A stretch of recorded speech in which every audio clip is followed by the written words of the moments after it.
Olá! Hoje a gente vai dar uma olhada mais de perto em Gênesis 35. É um capítulo que vem logo depois, assim, de um momento bem pesado, né? Aquela história terrível em Siquém. Exato, uma situação de altíssima tensão para Jacó e toda a família dele. Então, o capítulo 35 meio que marca um recomeço, talvez forçado pelas circunstâncias. Vamos ver essa volta de Jacó para Betel, a aliança com Deus sendo renovada, mas também é uma mistura de coisas boas e ruins, tragédia e promessa juntas. Sim, as fontes que a gente tem mostram bem essa complexidade. A situação inicial era de perigo real. Depois do que os filhos de Jacó fizeram em Siquém, eles estavam com medo, né? Medo de vingança dos povos vizinhos. E é aí, nesse ponto de vulnerabilidade, que Deus entra em cena de novo, falando diretamente com Jacó. Isso. E a ordem é clara: sobe para Betel, fica lá, constrói um altar. É um chamado para voltar àquele lugar especial do primeiro encontro, da fuga de Esaú. Mas por que essa ordem específica agora? Tinha algo mais ali, né? Com certeza. Não era só um convite para visitar. Era, na verdade, uma cobrança. Lembra daquele voto que Jacó fez lá em Gênesis 28, quando estava fugindo? Ah, sim, aquele voto que ele fez se Deus o protegesse. Pois é. Parece que Jacó tinha adiado bastante o cumprimento desse voto, talvez uns 30 anos.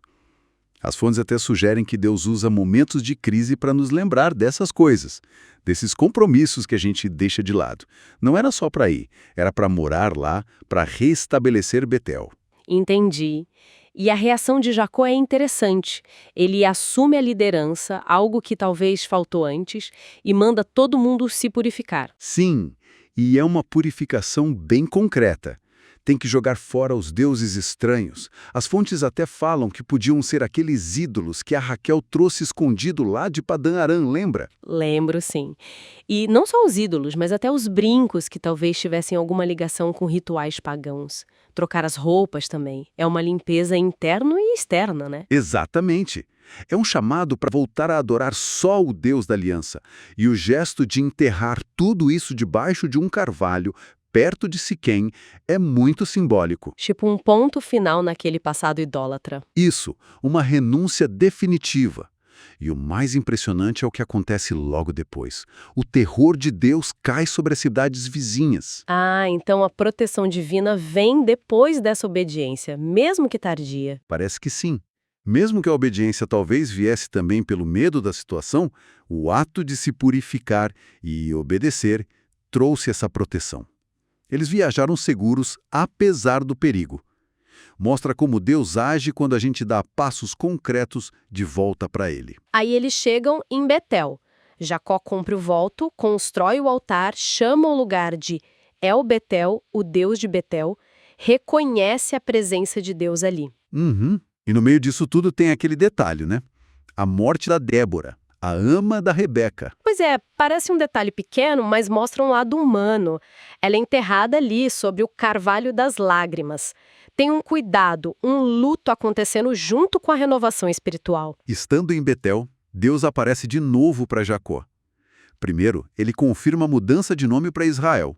Solidifica essa nova identidade. Aquela identidade de quem luta com Deus. Exato.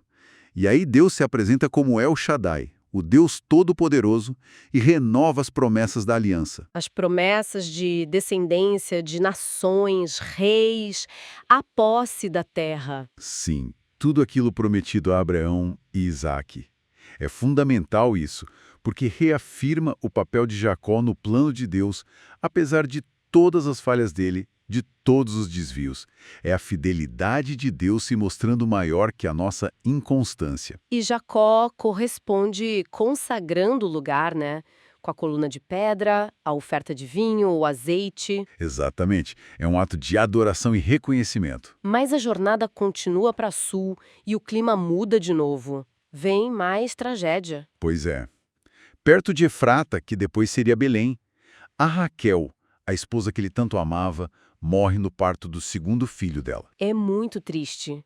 E o nome que ela dá, Benoni, filho da minha tristeza. Nossa, é pesado. Muito. Mas Jacó muda o nome para Benjamim, filho da minha mão direita. É como se ele tentasse, em meio à dor, encontraram um sinal de força, de favor, de algo precioso ali. Uma tentativa de ressignificar, talvez. Pode ser. E logo depois dessa perda enorme vem outro golpe. O pecado de Rúben, o filho mais velho, com a Bila, concubila do próprio Jacó. Nossa, que situação! E o texto só diz: e Israel ouviu. Esse silêncio é tenso. É muito tenso. As consequências para Rúben viriam depois, ele perde a primogenitura lá em Gênesis 49. Mostra que o pecado, mesmo dentro da família escolhida, tem um peso, tem desdobramentos sérios. Mas o capítulo termina com uma nota diferente, né? A morte de Isaac. É. Sim, uma morte pacífica, aos 180 anos. E o detalhe final é poderoso. Esaú e Jacó juntos sepultando o pai. Uau! Depois de toda a rivalidade, eles estão ali juntos, um sinal claro da reconciliação que Deus operou entre eles. Exato. Um contraste forte com o conflito interno da família de Jacó que a gente acabou de ver. Então, olhando para Gênesis 35 como um todo, ufa, quanta coisa! A gente vê essa graça de Deus que não desiste, que chama para o recomeço, mesmo depois de erros feios. Sim, e a necessidade clara da purificação. Deixar para trás os ídolos, sejam eles quais forem, para poder receber a bênção e a proteção. E as promessas de Deus seguindo em frente, né? Mesmo com tanta dor, luto, pecado no meio do caminho. E essa possibilidade incrível de reconciliação, como a de Jacó e Esaú. Pois é. Isso tudo deixa a gente pensando, né? Primeiro, como Deus usa pessoas tão humanas, tão falhas como Jacó, para cumprir planos grandiosos. Isso desafia um pouco as nossas ideias de quem Deus escolhe ou usa. Verdade. E pensando naquela purificação de Jacó. Exato. Quais seriam os nossos ídolos hoje? Talvez não sejam estátuas, mas, sei lá, o status, o dinheiro, certas ideias, até a nossa própria imagem. O que a gente precisaria simbolicamente enterrar para se alinhar melhor com o que Deus realmente quer para a nossa vida, com as promessas dele para nós? Fica aí a reflexão.